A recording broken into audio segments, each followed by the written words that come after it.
Hey everyone, what's up? Today I'm going to be teaching you how to set up your brand new 3x3 Speedcube.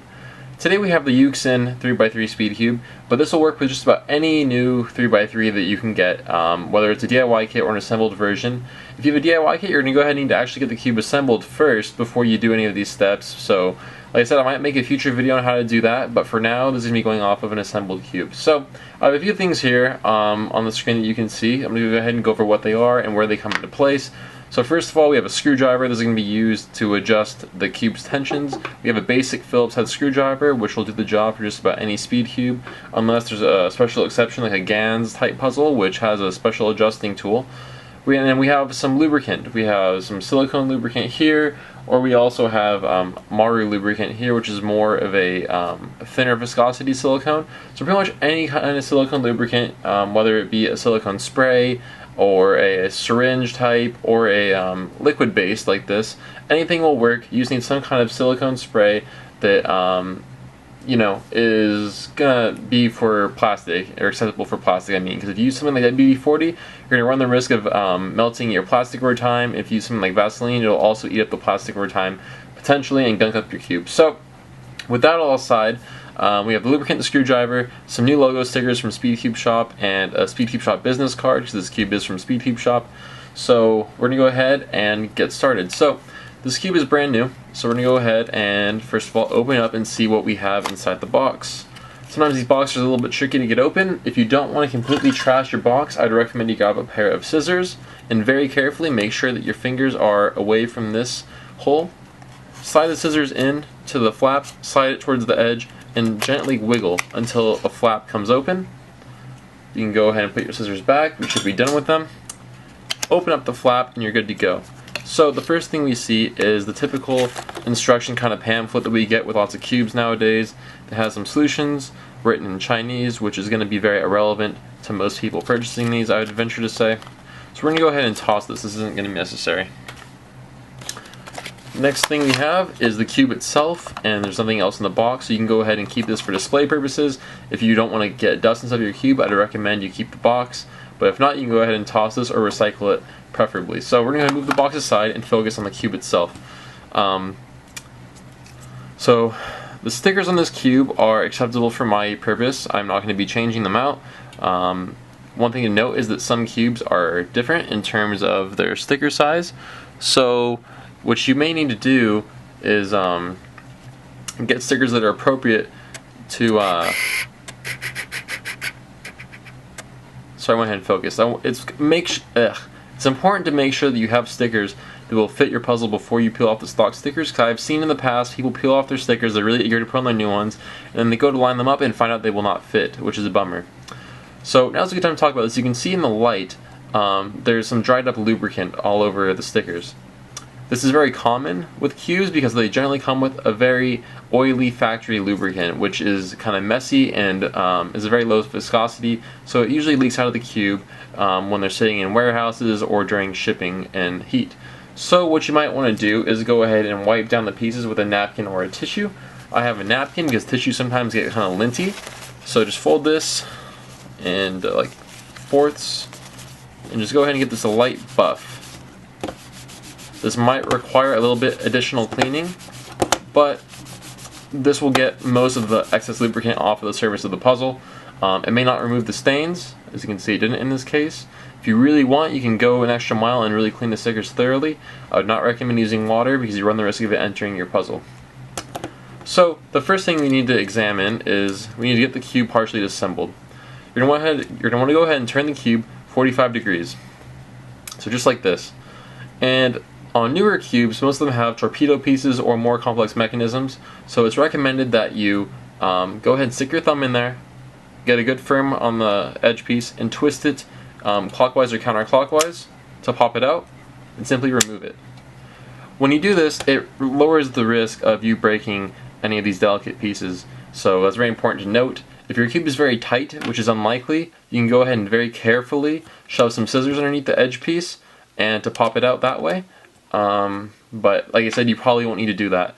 So we're going to go ahead and take out the other two corners, and now what we're going to be doing is examining the pieces to see if there's any lubricant on them. this cube looks relatively dry. This edge has a little bit of lubricant on there, you can see. So if you really want and you really care, you can go ahead and wipe down these pieces with the same napkin or paper towel or tissue to go ahead and clean it up. Not everybody does this, but I recommend it because it's a very, this lubricant, sometimes lubricants don't mix well, and it's a very easy thing to do. So, just give them a really quick wipe down. You can see there's no longer any lubricant on them. So we're going to go ahead and really quickly wipe down all the pieces and get the cube completely disassembled so we have nothing but the core. Okay, so now the cube is disassembled down to the core. One important thing to note is when I set down my pieces, out of habit, I like to set them down on the side with the stickers. Whoops. Just like this. So instead of setting the cube down, like on the plastic side and risk it getting dirty, I go ahead and set it down on the sticker side, just like that. It's a good habit to get into, but it won't make or break your cube. But like I said, it's very easy and a good habit. So the next thing we're going to want to do is, depending on how tight your cube is, you want to see how much play you have in between the core and in between the centerpiece. So I'm going to go ahead and autofocus.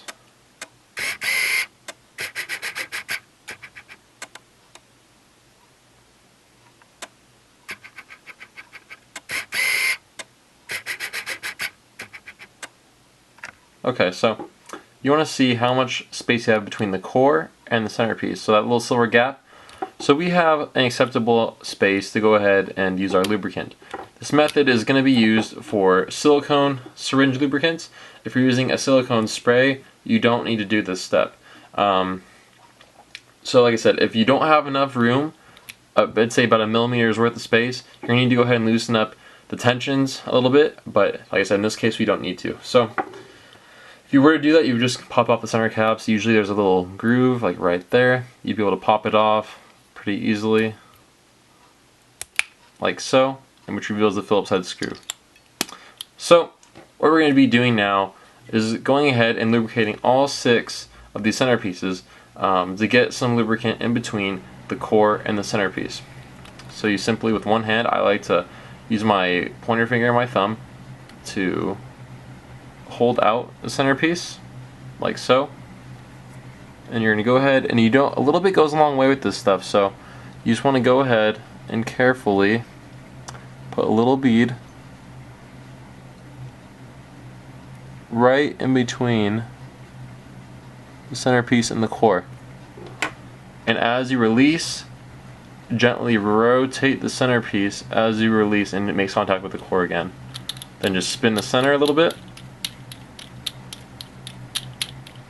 to work it in, and you should see there's a little, there might be a little bit of a lubricant overlap. There's a slight ring right there, which I'll try to focus in on. Let's see if I can switch to manual.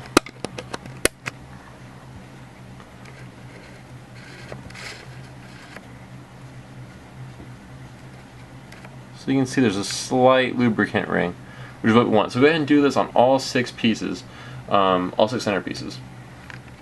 So now that we have the center core completely lubricated, it's time to go ahead and start reassembling the puzzle. One thing that you can do, that I personally like to do, is you can just reassemble in any order you want. So it doesn't matter what piece you use. So you're going to go ahead and take an edge piece and just insert it like so in between 2 center pieces, like this. Like I said, this will be easier or more difficult depending on how tight or loose your cube is. You don't want the cube to be too loose because then the pieces will just fall out. So I'm just simply inserting and twisting down, inserting, twisting down. So now we have a cross. You can go set the cube on the table, and then what we will do is get our 4 corners and simply drop them in.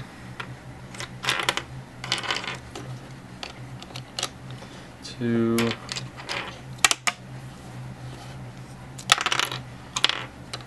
3, 4. This is also a good time to quickly re-examine your pieces to make sure there's no lint on them, because that will possibly hinder the performance of your cube. When you lubricate it, it could cause them to gunk up. So now you can see I'm just snapping in the edge pieces very easily like that. Next, snap in one more edge piece at the 45-degree angle, just like that, followed by a corner piece, another edge, another corner, and one more edge. When I insert the edges, I'm kind of turning it down this layer a little bit to release a little bit of tension to slide it in easier, just so you guys know. So go ahead and leave these three pieces out for now. We're going to go ahead and be applying a little bit more lubricant right here. So there's a few different ways to do this. One way is just go ahead and simply get your syringe and put a line of lubricant going down the edge piece, down the middle, all the way to the bottom, just like that. You'll also go ahead and on a corner piece, go ahead and insert one now. Go ahead and put some lubricant along the end stock on the corner piece, just there and there.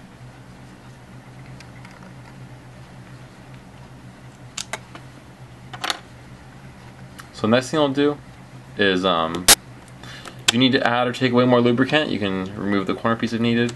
But insert your two corner pieces, followed by your last remaining edge piece. And when you insert the last edge piece, twist it again, and then snap it into place. So now that the cube is scrambled, this is a good time to, I like to rotate the top layer, then the right layer, then the bottom layer, then the left layer, then the front layer and the back layer. Now just do random twists on the entire cube.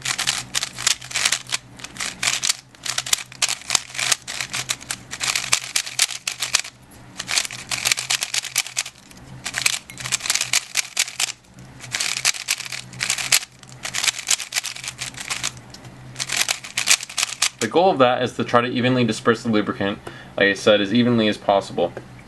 So now we're going to go ahead and solve the puzzle really quickly.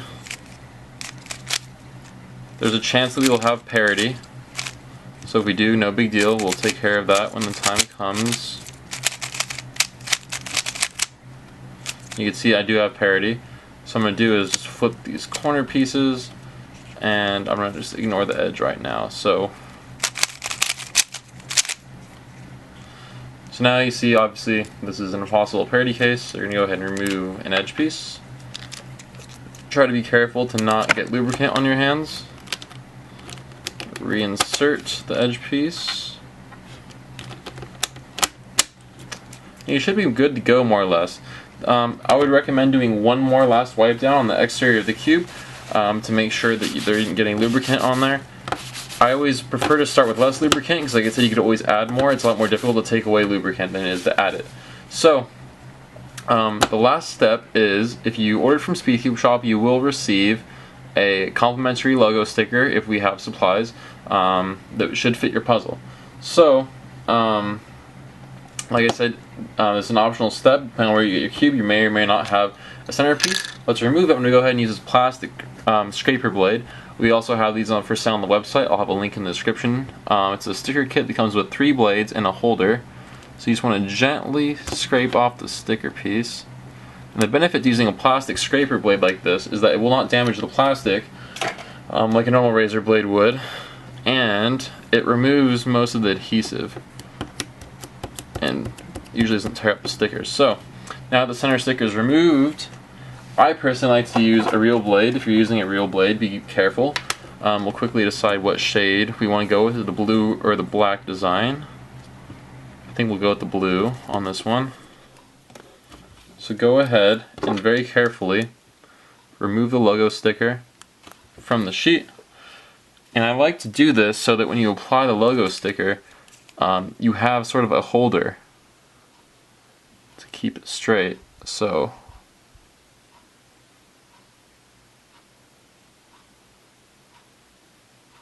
that looks pretty straight to me.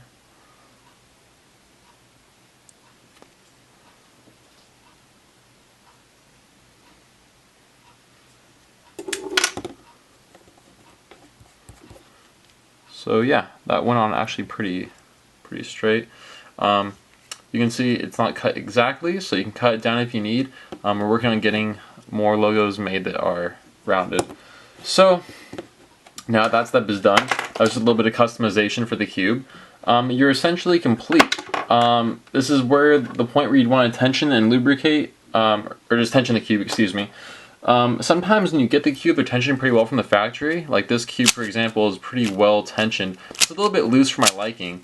So I personally recommend just add that last little touch to go ahead and tension your cube. So you're going to go ahead and find the little groove. You may want to try different sides.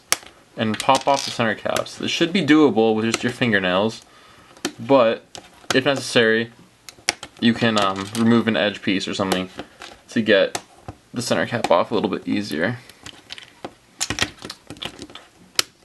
Just finding the cap is the trickiest part. I'm just totally guessing. So now you have all 6 center caps off. Now you can see you have your Phillips head screw.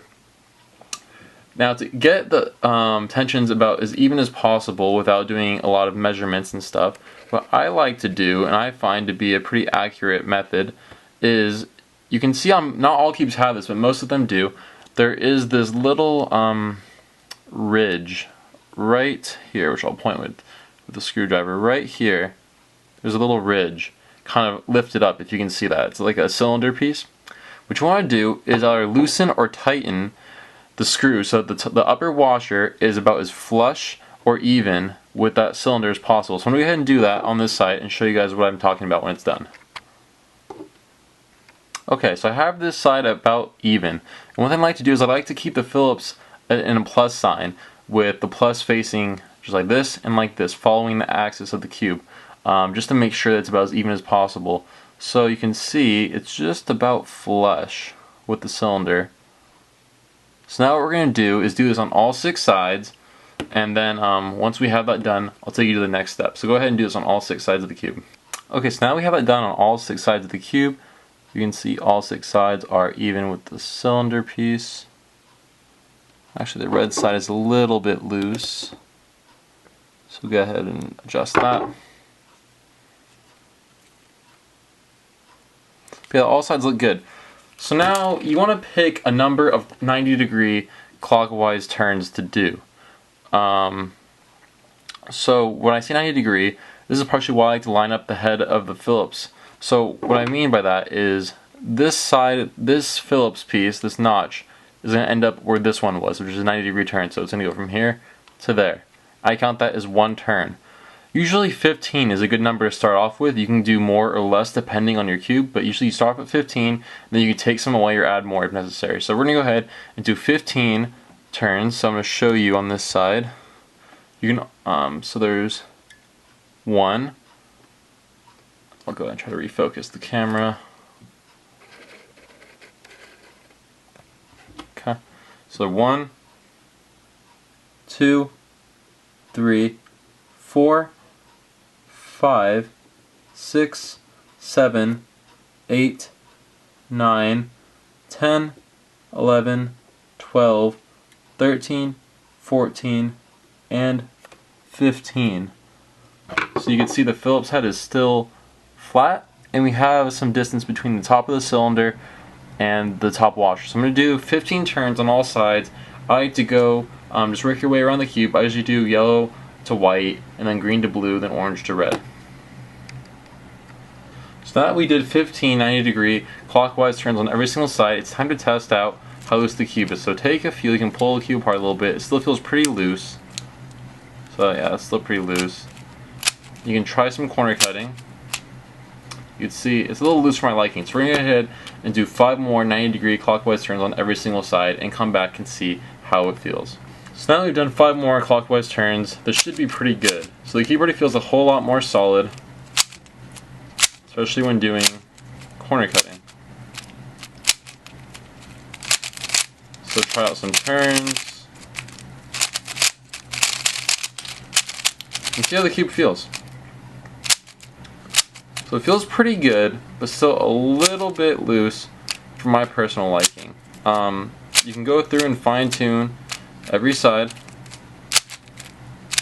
But personally, I think I'm going to go ahead and do 2 90-degree clockwise turns, and see how that feels. Alright, so the cube feels just about perfect now after doing those last few tensions. So now that we have the cube all set up with tensions, it's time to go ahead and put the center caps back on. It should just snap back on or just simply slide in.